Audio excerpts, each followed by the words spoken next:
नमस्कार, देश की बात में आपका स्वागत है। मैं हूं मनोज मानस। खबरों का रुख करेंगे उससे पहले देख लेते इस वक्त की अहम सुर्खियां। भारत ने चिनाब नदी से पाकिस्तान जाने वाला पानी रोका है। रियासी के सलाल डैम के सभी दरवाजे किए गए बंद। डैम बंद होने से चिनाब में पानी कम, नदी में अब दिख रहे हैं पत्थर। वक्फ संशोधन कानून पर सुनवाई ढली। अब सुप्रीम कोर्ट में 15 मई को अगली सुनवाई होगी। वक्फ कानून को लेकर 5 याचिकाएं। वक्फ कानून को सुप्रीम कोर्ट में चुनौती। हरियाणा से पानी विवाद, पंजाब विधानसभा का स्पेशल सेशन। आप विधायक ने बीबीएमबी के ऑर्डर की कॉपी फाड़ी है। मान सरकार के खिलाफ हाईकोर्ट पहुंचा बोर्ड। क्लेट यूजी 2025 मामले में आज सुप्रीम कोर्ट में सुनवाई। दिल्ली हाईकोर्ट के फैसले पर रोक लगाई थी। रिवाइज्ड रिजल्ट जारी करने के आदेश पर लगाया था स्टे। देहरादून में बादल फटने से सौंग नदी में बाढ़ है। एमपी, राजस्थान समेत 26 राज्यों में आंधी बारिश का अलर्ट। 7 से 8 मई के बाद बढ़ेगी गर्मी। और 25 राज्यों में आंधी तूफान का रेड अलर्ट। दिल्ली में फ्लाइट ऑपरेशन पर असर। एमपी, राजस्थान में आंधी बारिश से टेंपरेचर 10 डिग्री तक गिरा। आप देख रहे हैं के न्यूज, खबरों का सारथी। और अब खबर विस्तार से। अहम खबर से बुलेटिन की शुरुआत करेंगे। देश की राजधानी दिल्ली से अहम खबर है, जहां पाकिस्तान से तनाव के बीच सबसे बड़ी खबर हम आपको दिखा रहे हैं। सभी राज्यों को सिविल डिफेंस की मॉक ड्रिल के निर्देश दिए गए हैं। एमएचए ने 7 मई तक मॉक ड्रिल कराने के निर्देश दिए हैं। सभी राज्यों के नागरिकों को मॉक ड्रिल कराने के निर्देश दिए हैं। इस वक्त की बड़ी और अहम खबर आपको देश की राजधानी दिल्ली से दिखा रहे हैं। एमएचए ने 7 मई को मॉक ड्रिल के निर्देश दिए हैं। सभी राज्यों के नागरिकों को मॉक ड्रिल कराने के निर्देश दिए गए।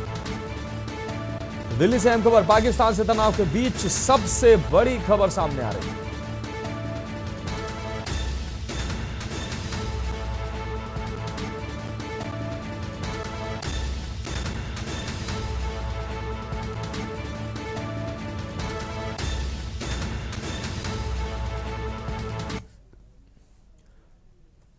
अगली खबर छत्तीसगढ़ के अंबिकापुर से है, जहां अंबिकापुर की आदिम जाति सहकारी समिति जमड़ी में करोड़ों रुपए की गड़बड़ी का खुलासा हुआ। आपको बता 2024 की ऑडिट रिपोर्ट में शंकरगढ़ और कुसमी सहकारी बैंकों के 2012 से 2022 के बीच 23 करोड़ रुपए से अधिक की वित्तीय अनियमितताएं सामने आई।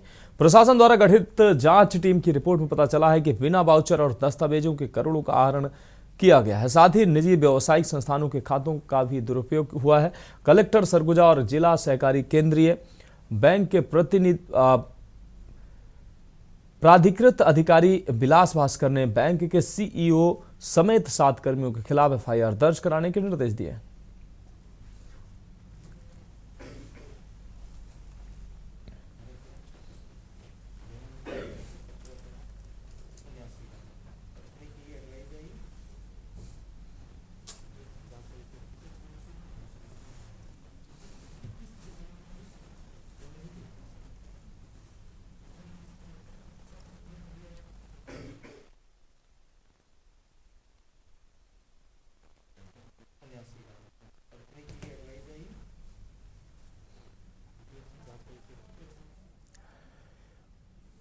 अंबिकापुर के गांधी स्टेडियम में चल रहे महापौर क्रिकेट टूर्नामेंट का समापन किया गया। समापन कार्यक्रम में पहुंची मंत्री लक्ष्मी राजवाड़े ने औपचारिक तौर पर मैच भी खेला है, जिसमें महापौर मंजूषा भगत के गेंदबाजी पर मंत्री लक्ष्मी राजवाड़े ने जमकर बल्लेबाजी की है। महापौर क्रिकेट टूर्नामेंट के समापन अवसर पर मंत्री और महापौर महिला खिलाड़ी की जुगलबंदी ने समा बांध दी। दोनों के प्रदर्शन से मौजूद जनप्रतिनिधियों ने जमकर आनंद लिया। दरअसल 13 अप्रैल से महापौर क्रिकेट टूर्नामेंट 2025 की शुरुआत अंबिकापुर के गांधी स्टेडियम में की गई थी, जिसमें अंबिकापुर नगर निगम के 48 वार्डों की टीमों ने भाग लिया था। और यह क्रिकेट मैच लगभग 17 दिनों तक चला, जिसमें अंबिकापुर नगर निगम के विभिन्न वार्डों के लोगों ने अपना प्रदर्शन दिखाया। लेकिन मैच के फाइनल में वार्ड क्रमांक 22 और वार्ड क्रमांक 39 की टीम पहुंची। रात्रिकालीन महापौर क्रिकेट टूर्नामेंट 2025 में फाइनल मैच जीतने वाले के लिए 1 लाख रुपए का इनाम रखा गया था। वहीं उप विजेता टीम के लिए 51,000 रुपए की राशि इनाम स्वरूप रखी गई। फाइनल मैच रात्रि 9 बजे से शुरू हुआ और 11 बजे तक समापन हुआ। विजेता टीम को मंत्री लक्ष्मी राजवाड़े, महापौर मंजूषा भगत के हाथों महापौर टूर्नामेंट 2025 के कप और 1 लाख रुपए का नगद पुरस्कार दिया गया। वहीं उप विजेता वार्ड क्रमांक 39 की टीम रही, जिसे 51,000 रुपए का नगद पुरस्कार दिया गया।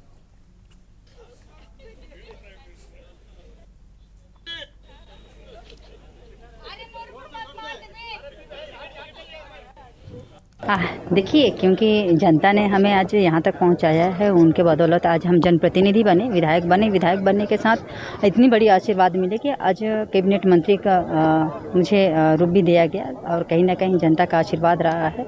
तो अभी कुछ गांव ऐसे चिन्हांकित किए हैं जहाँ मैं एक बार भी नहीं पहुँच पाई हूँ, तो ऐसे गाँव को चिन्हांकित करके मैं वहाँ जा रही हूँ, लोगों से मिल रही हूँ और समस्या को जानने का प्रयास कर रही हूँ कि वाकई में क्या समस्या है। और यही नहीं, अपने जानने के साथ ही हमारे जो जनपद स्तर के जो अधिकारी हैं उनको भी साथ में लेके जा रही हूँ, ताकि वहाँ पे जो भी विषय है, क्योंकि राजस्व विभाग से संबंधित बहुत सारे विषय आते हैं जो लोग आम जनता दफ्तरे का चक्कर काटते हैं, तो वो चक्कर ना काटना पड़े, इसलिए अधिकारियों को भी मैं लेके जा रही हूँ। महापौर कप 2025 का 13 तारीख को ओपनिंग हुआ था, उद्घाटन हुआ था। तब से आज फाइनल मैच में आखिर में ये दिन का इंतजार था, हो ही गया। और फाइनल में जो पहुँचे, मुझे तो लगता है ये कभी सभा में भी दोनों पक्ष का देखा जाता है। आज देखिए, एक बार हमारे आदरणीय नेता प्रतिपक्ष जी का वार्ड है, ये बहुत ही सौभाग्य है कि उनके वार्ड का फाइनल पहुंच गया है। बाकी एक बार दोनों दल का देखें तो एकदम निष्पक्ष हुआ है, इसलिए। छत्तीसगढ़ के कांकेर जिले की सरोनी नर्सरी में एक भालू ने 2 वर्षों से अपना अड्डा बना लिया है, जिसकी पुष्टि हुई जब भालू का आराम करते हुए वीडियो सोशल मीडिया पर वायरल हो गया। फलदार पेड़ों से भरी वन विभाग की इस नर्सरी में भालू को आसानी से भोजन मिल रहा है। वह दिन रात यहीं घूमता है, खाता और आराम फरमाता है। मुड़पार और सरोना जैसे रिहायशी इलाकों के बीच स्थित इस नर्सरी में भालू अब तक किसी को कोई नुकसान भालू ने नहीं पहुंचाया है और इंसानों को देखकर वह खुद दूरी बना लेता है।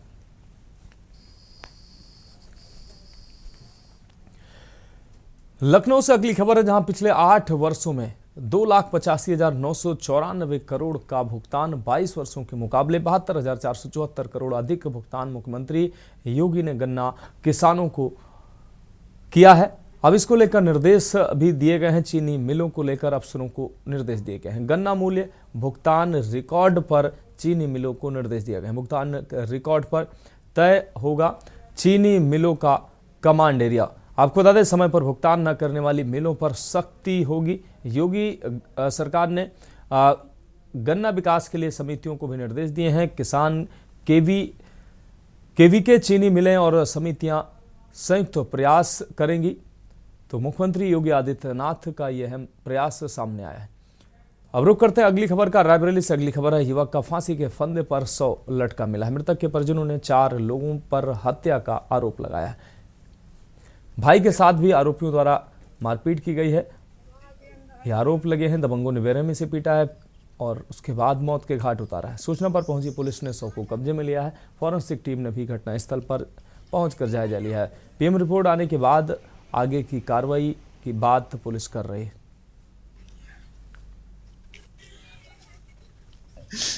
जब हम लोग दुकान चाचा बंद करके घर आ रहे थे और आते समय जब आ रहे थे और हमारा भाई ताजा आगे आगे आ रहा था, हम पीछे थे थोड़ा। रेलवे क्रॉसिंग पे चाचा फाटक बंद हो गया, हमारा भाई निकल चुका था, फिर फाटक बंद हो गया, मैं पीछे ही रह गया। उसके बाद हमारा भाई आगे आगे आया। फिर यहाँ पे मोहल्ले के 2-3 लड़के 4 लड़के थे। यस्सु एक का नाम है और एक का नाम अमन है और गुड्डू है और एक का नाम है सुमित रहे हैं। इन लोगों ने हमारे भाई को मारा है।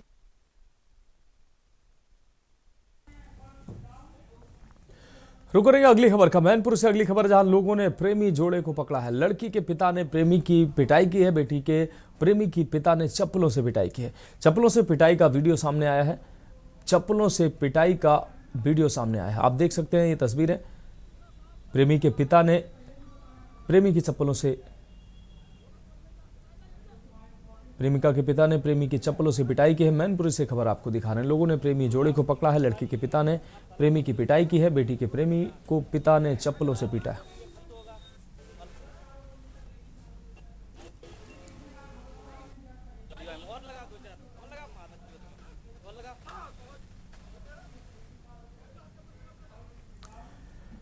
अगली खबर कानपुर देहात से, जहां तेज हवाओं के साथ बारिश शुरू हुई है। तेज आंधी तूफान में कई घरों की टीन सेट भी उड़े हैं। तेज आंधी में कई पेड़ टूट कर गिरे हैं। कहीं गर्मी का प्रकोप तो कहीं आंधी तूफान की तबाही देखने को मिल रही है। तेज आंधी के साथ हल्की बारिश हुई है। आंधी तूफान ने अचानक मौसम को बदल दिया। हेलो, पोजीशन में ठाल के दो मशीन का, ठीक है? क्या कह रहे? पारे रहो, तब लाक कर दी।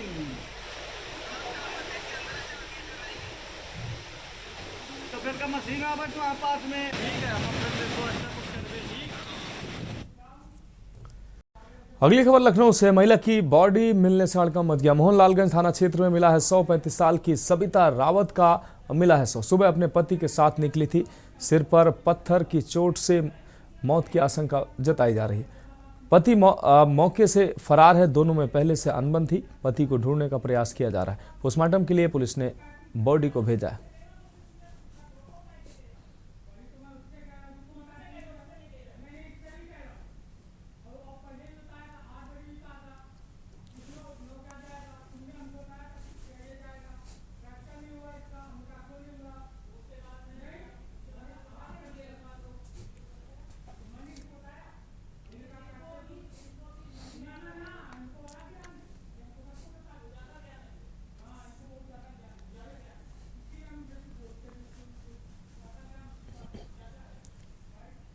दिनांक 5 तारीख को लगभग शाम 6:30 बजे सूचना प्राप्त हुई कि एक महिला सविता रावत की बॉडी थाना क्षेत्र मोहनलालगंज में मिली है।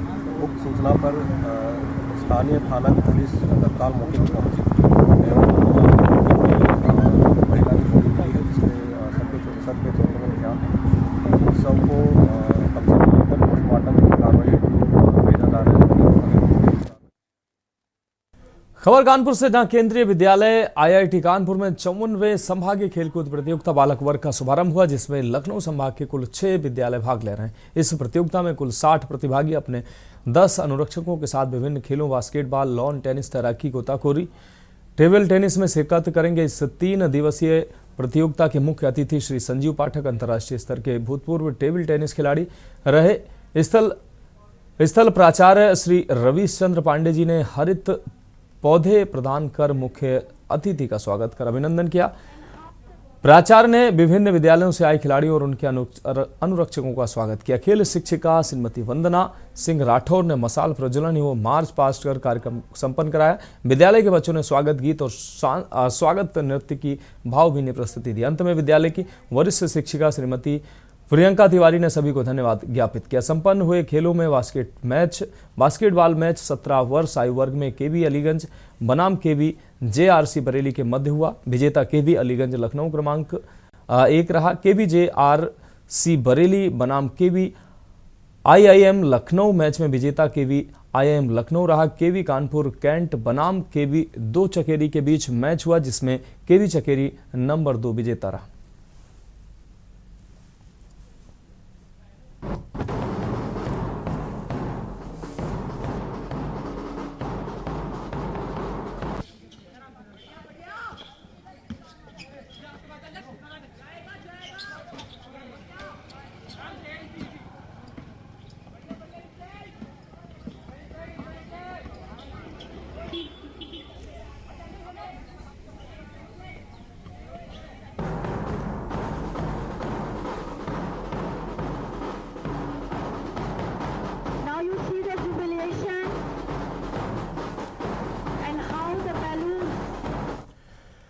रुक करेंगे अगले अहम खबर कानपुर से, जहां पीएम श्री केंद्रीय विद्यालय कानपुर कैंट में आज 54वीं संभागीय खेल कूद प्रतियोगिता बालिका वर्ग का शुभारंभ मसाल जलाकर किया गया। इस प्रतियोगिता में फुटबॉल और तीरंदाजी की प्रतियोगिताएं होनी है। 3 दिनों तक चलने वाले इस खेल महोत्सव में केंद्रीय विद्यालय संगठन के क्षेत्रीय कार्यालय लखनऊ संभाग के विभिन्न केंद्रीय विद्यालयों से 282 खिलाड़ी और उनके अनुरक्षक प्रतिभाग कर रहे हैं। मुख्य अतिथि अंतर्राष्ट्रीय फुटबॉल खिलाड़ी और कोच श्री रत्नदीप पाल ने स्पोर्ट्स मीट का उद्घाटन मसाल जलाकर करते हुए कहा कि वर्तमान समय में खेलों को लेकर सभी की सोच बदली है। अब खेल बहुत ही सकारात्मक रूप से करियर का पर्याय बन रहे हैं। हमारी सरकारें आर्थिक सहायता के साथ साथ वातावरण भी उपलब्ध करा रही हैं। 2 दिन तक चलने वाले इस खेल महोत्सव में केंद्रीय विद्यालय संगठन के क्षेत्रीय कार्यालय लखनऊ संभाग विद्यालय प्रतिभाग कर रहे हैं। खेल का आरंभ तीरंदाजी और फुटबॉल मैच से हुआ। फुटबॉल मैच का शुभारंभ अंडर 17 केंद्रीय विद्यालय पीलीभीत और आरआरसी फतेहगढ़ के बीच हुआ। अंडर 14 पीएम श्री केंद्रीय विद्यालय कानपुर कैंट और जेएलए बरेली के बीच हुआ।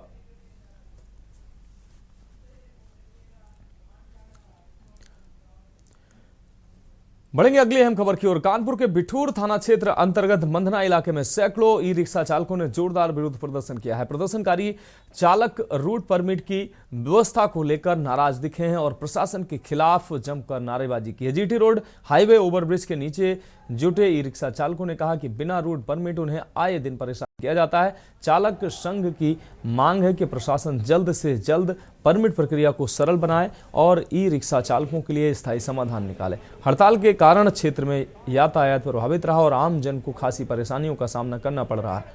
प्रशासन की ओर से फिलहाल किसी अधिकारी ने मौके पर पहुंचकर बातचीत नहीं की है। प्रदर्शन जारी है और हालात पर नजर रखी जा रही है।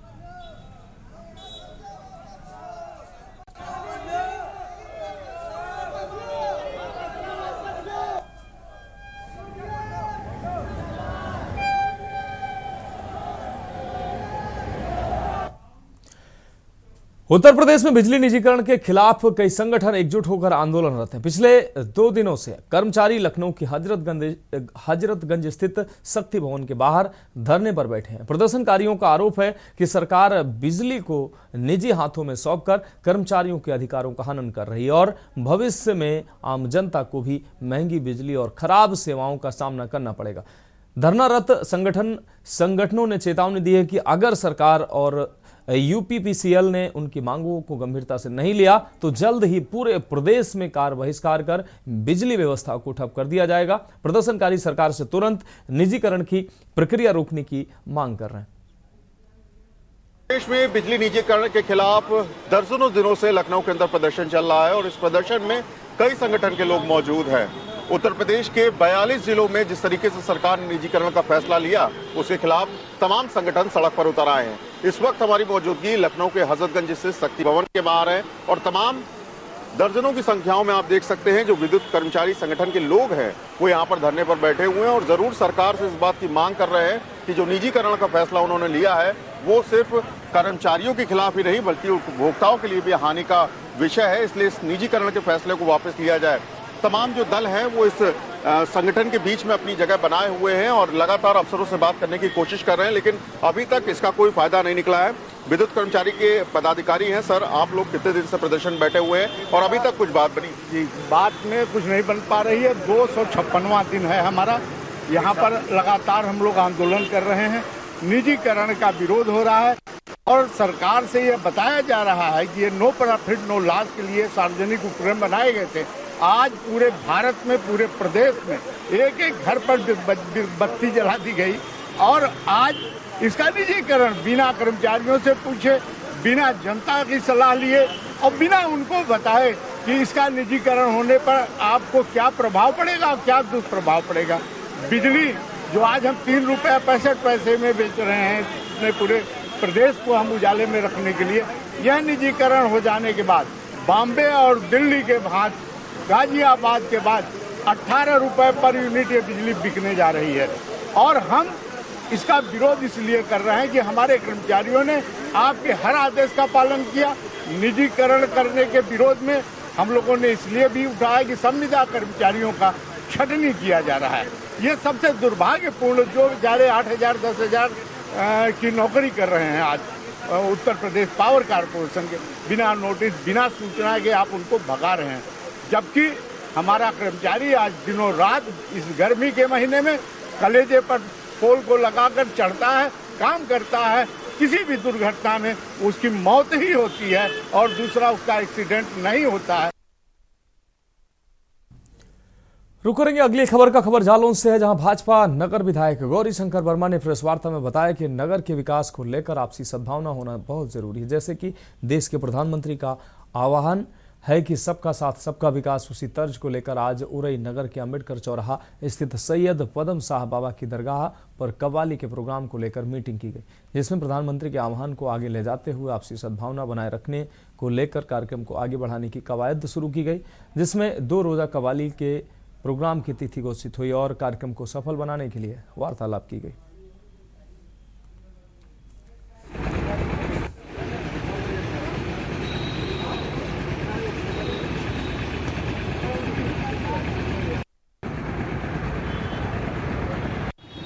आज 13 मई को कव्वाली जैसे अमेरिका चौराहे पर हम हर वर्ष की बात इस वर्ष भी होनी है, क्योंकि बीच में कोरोना के कारण नहीं हो पाई थी। तो आज इसी को लेकर हम लोग इस बैठक की है और भारतीय जनता पार्टी का भी सद्भावना कार्यक्रम चल रहा है कि आपस में एक दो लोगों के साथ बैठ के और उनके साथ बात करना चाहिए कि उनकी समस्याएं क्या हैं और उनको अपने जो प्रधानमंत्री के कार्यक्रम है उन सबको जोड़ने के लिए हम सब लोग यहाँ बैठे हैं कि प्रधानमंत्री चाहते हैं सबका साथ सबका विकास, इसलिए उस सब विकास से सबको जोड़ा जाए, इसलिए हमारे सब लोग बैठे हैं।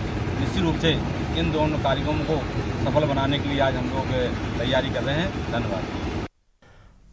बलिया के भीमपुरा थाना क्षेत्र के नेवादा गांव में आई बारात में हर्ष फायरिंग की घटना सामने आई है। गोली से 2 लोग गंभीर रूप से घायल हो गए। दोनों घायलों को उपचार के लिए सीएससी ले जाया गया, जिससे चिकित्सकों ने एक घायल को रेफर कर दिया, जिसका मऊ में इलाज चल रहा है। वहीं त्वरित कार्रवाई करते हुए पुलिस ने बंदूकधारी बाराती को हिरासत में लेने के साथ ही बंदूक को जब्त कर लिया। वहीं पुलिस अधीक्षक ओमवीर सिंह ने बताया कि भीमपुरा थाना क्षेत्र के नवादा गाँव में मऊ जिले की एक बारात आई थी, जिसमें एक हर्ष फायरिंग की घटना हुई है, जिसमें 2 लोगों के फायर आर्म इंजरी आई थी। उसमें जो लाइसेंसधारी है और लाइसेंसी हथियार है उसको जब्त कर लिया गया। अन्य विधिक कार्रवाई जारी है।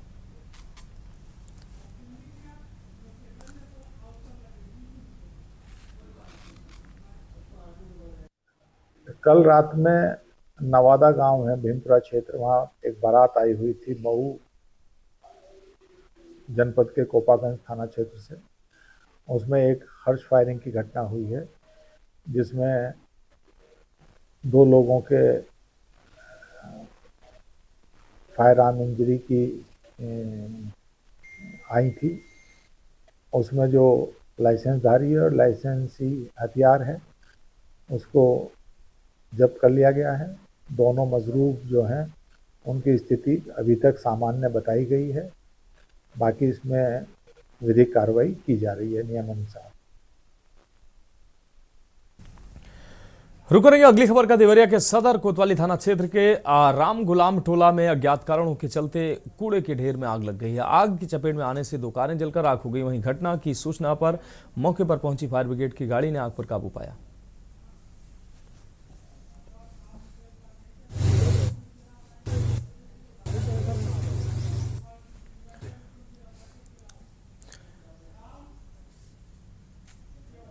उत्तराखंड की राजधानी देहरादून स्थित भारतीय सर्वेक्षण विभाग सभागार में स्वर्णिम देवभूमि फाउंडेशन द्वारा प्रबुद्ध जन सम्मेलन एक राष्ट्र एक चुनाव आयोजित हुआ है, जिसमें एक राष्ट्र एक चुनाव पर चर्चा हुई। इस अवसर पर भाजपा के राष्ट्रीय महामंत्री व एक राष्ट्र एक चुनाव के राष्ट्रीय प्रभारी सुनील बंसल व मुख्य अतिथि सीएम पुष्कर सिंह धामी के साथ बड़ी संख्या में प्रबुद्ध लोग मौजूद रहे। मुख्यमंत्री ने कहा कि ये केवल चुनावी व्यवस्था का सुधार नहीं है, बल्कि लोकतंत्र को अधिक सशक्त, समावेशी, प्रभावशाली बनाने की दिशा में एक क्रांतिकारी कदम है। कार्यक्रम में मुख्यमंत्री ने कहा कि प्रधानमंत्री नरेंद्र मोदी का नेतृत्व पिछले 11 वर्षों में भारत को अभूतपूर्व ऊंचाइयों पर ले गया है। उन्होंने बताया कि प्रधानमंत्री के नेतृत्व में न केवल भारत ने वैश्विक मंच पर अपनी साख मजबूत की है, बल्कि देश में ऐतिहासिक निर्णयों के साथ लोकतंत्र को नई मजबूती दी गई है। धारा 370 की समाप्ति, जीएसटी की ऐतिहासिक एकीकृत कर व्यवस्था, 3 तलाक पर रोक, नागरिकता संशोधन अधिनियम, नारी शक्ति वंदन अधिनियम तथा भारतीय न्याय संहिता जैसे कानूनों को लागू करना, इस दिशा में कई किए गए महत्वपूर्ण कार्य। यह हम रिपोर्ट देखिए।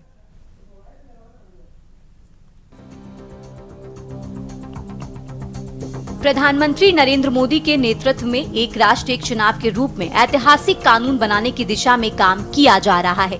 नीति आयोग की रिपोर्ट के अनुसार यदि एक बार में चुनाव हो तो 12,000 करोड़ तक की बचत होगी। हजारों करोड़ों की इस धनराशि को देश में शिक्षा, स्वास्थ्य और बुनियादी सुविधाओं को मजबूत करने में लाया जा सकेगा। इसके साथ ही केंद्र और राज्य सरकारों के बीच बेहतर समन्वय रहेगा तो सभी काम निश्चित समय पर पूरे होंगे। वहीं केंद्र और राज्यों में एक साथ चुनाव होंगे तो नीतिगत समन्वय बेहतर होगा, कामों में बाधाएं नहीं आएंगी और योजनाओं का समयबद्ध काम संभव होगा। इससे सुशासन और पारदर्शिता को बल मिलेगा और प्रशासनिक प्रक्रियाएं ज्यादा सुचारू रूप से चलेंगी। मुख्यमंत्री ने कहा कि जब लोकसभा, विधानसभा और स्थानीय निकाय चुनाव एक साथ होंगे तो प्रवासी मतदाता भी अपने गृह राज्य जाकर मतदान करने के लिए प्रेरित होंगे।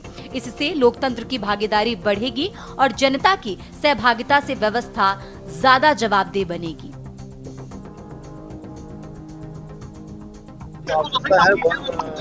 Election one nation one election और प्रधानमंत्री के नेतृत्व में देश के अंदर अनेक ऐतिहासिक निर्णय लिए हैं जो मील के पत्थर साबित हुए हैं। इसकी आज़ादी के बाद देश को जिनकी आवश्यकता रही है, जिनकी जरूरत रही है, और वन नेशन वन इलेक्शन होने से तमाम प्रकार का जो संसाधनों की बचत होगी, जो हमारी अनेक धनराशियां जो खर्च होती हैं, खर्चों के समय की बचत होगी, विकास कार्य जो बाधित होते हैं, बार बार आचार संहिता लगती है, बार बार उनके लिए काफी लंबा समय लगता है, योजनाएं पूरी नहीं हो पाती हैं और 5 साल के कालखंड में हर बार कभी विधानसभा के चुनाव में आचार संहिता लगती है, लोकसभा में लगती है, त्रिस्तरीय पंचायत चुनाव में लगती है, निकाय के चुनाव में लगती है।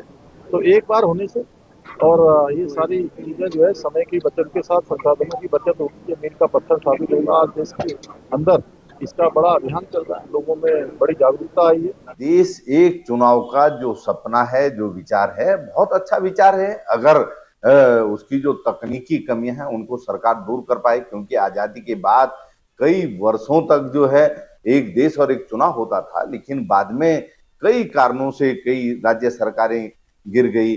उसके बाद जो है बहुत सी दिक्कतें आती हैं राज्यों में, इस कारण एक देश और एक चुनाव संभव नहीं हो पाया। अगर कहीं केंद्र सरकार को धारा 356 का प्रयोग करना पड़े, किसी कारण से किसी राज्य की सरकार गिर जाए, फिर क्या अगले आम चुनाव तक वहां चुनाव नहीं होंगे? ये चीजें हैं जिस पर आम राय बनाना जरूरी है, सभी राजनीतिक दलों की सहमति भी जरूरी है। और क्या एक देश एक चुनाव व्यावहारिक दृष्टिकोण से भी संभव है, सफल है, ये सोचे जाने की आवश्यकता है। विचार बीजेपी का कहना है कि प्रधानमंत्री के मार्गदर्शन में तैयार किया गया जो ड्राफ्ट लोकसभा में पेश किया गया वो बहुत ही गहन शोध और विश्लेषण के बाद तैयार किया गया है। इस ड्राफ्ट में एक एक परिस्थिति का ध्यान रखा गया है कि कैसे सभी राज्यों में ये व्यवस्था लागू करनी है और लागू करने के बाद यदि किसी राज्य की सरकार बीच में भंग हो गई तो उस स्थिति में कैसे चुनाव होंगे। फिलहाल इस कानून को व्यापक विचार विमर्श हेतु संयुक्त संसदीय समिति को भेजा गया है। वहीं बीजेपी ने कांग्रेस पर पलटवार करते हुए कहा कि कांग्रेस को क्या अधिकार बनता है कि वो राष्ट्र हित में अच्छा काम हो, उसका विरोध नहीं करना चाहिए। राष्ट्रीय चुनाव की बात अगर यदि देखा जाए तो आर्थिक रूप से तो ठीक लग रहा है, लेकिन इस अभी देश की जो हालात हैं, जो यहाँ पर जनसंख्या के आधार पर हम बात करें या हमारे राज्यों की अवधारणा के रूप में बात करें तो यहाँ पर पॉसिबल नहीं है। उसका कारण ये है कि हमारी यहाँ भिन्न भिन्न स्थितियाँ हैं। हर विधानसभा की अलग स्थितियाँ हैं, पंचायत की अलग है, नगर निगम की अलग है, लोकसभा की अलग है।